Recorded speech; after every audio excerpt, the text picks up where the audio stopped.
بسم اللہ الرحمن الرحیم۔ سنہری بات، اپنی زندگی میں ایسے لوگوں کو شامل کرو جو آئینہ اور سایہ بن کے ساتھ رہیں، کیونکہ آئینہ جھوٹ نہیں بولتا اور سایہ ساتھ نہیں چھوڑتا۔ اے ایمان والو، اللہ کے حضور سچی توبہ کرو، یقین رکھو کہ تمہارا رب تمہارے گناہ معاف کر دے گا اور تمہیں ایسی جنتوں میں داخل کرے گا جن کے نیچے نہریں بہہ رہی ہوں گی۔ رشتوں کا نہ ہونا اتنا تکلیف دہ نہیں جتنا کہ رشتوں کا ہوتے ہوئے احساس مر جانا ہے۔ عزت سے اپنی جگہ تنہا کھڑے رہنا اس ساتھ سے بہتر ہے جو آپ کی عزت نفس کچل ڈالے۔ ہماری کتنی ہی خواہشات میں ہماری ہلاکت کا سامان ہوتا ہے، اس لیے قدرت انہیں پورا نہیں کرتی اور ہم سمجھتے ہیں کہ دعا قبول نہیں ہوتی۔ خوشی اور خوش قسمتی دو الگ چیزیں ہیں۔ آپ کسی کی وقتی خوشی تو چھین سکتے ہیں لیکن اس کی خوش قسمتی نہیں۔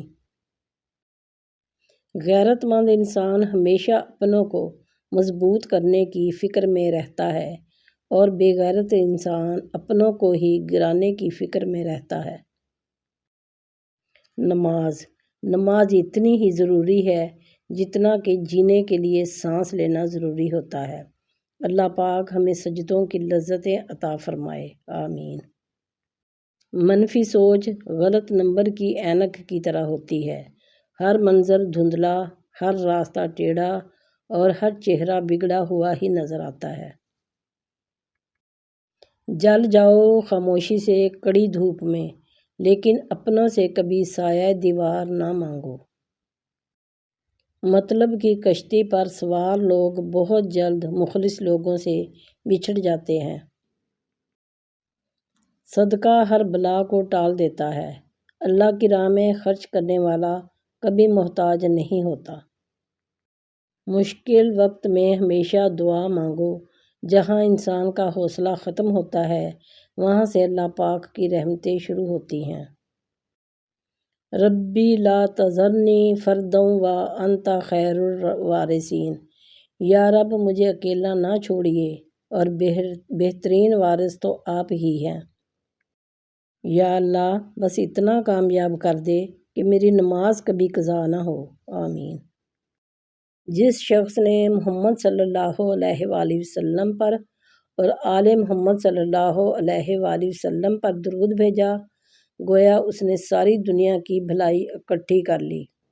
بلا شبہ محمد صلی اللہ علیہ وآلہ وسلم اور آل محمد صلی اللہ علیہ وآلہ وسلم پر درود بھیجنا کائنات کا افضل ترین نفلی عمل ہے۔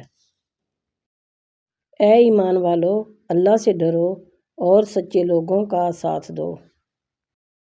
جن کو علم ہو جائے کہ اللہ بڑے غور سے سنتا ہے تو پھر وہ اپنی کہانی کسی اور کو نہیں سناتے۔ نبی کریم صلی اللہ علیہ وآلہ وسلم نے ارشاد فرمایا، جب بیوی اپنے شوہر کے مال میں سے کسی کو کھلائے اور اس کا ارادہ گھر کو بگاڑنے کا بھی نہ ہو تو اسے اس کا ثواب ملتا ہے اور شوہر کو بھی ویسا ہی ثواب ملتا ہے اور خزانچی کو بھی ویسا ہی ثواب ملتا ہے۔ شوہر کو کمانے کی وجہ سے ثواب ملتا ہے اور عورت کو خرچ کرنے کی وجہ سے۔ رسول اللہ صلی اللہ علیہ وآلہ وسلم نے ارشاد فرمایا، خرچ کیا کرو، گنا نہ کرو تاکہ تمہیں بھی گن کے نہ ملے، اور جوڑ کے نہ رکھو تاکہ تم سے بھی اللہ تعالیٰ اپنی نعمتوں کو نہ چھپا لے۔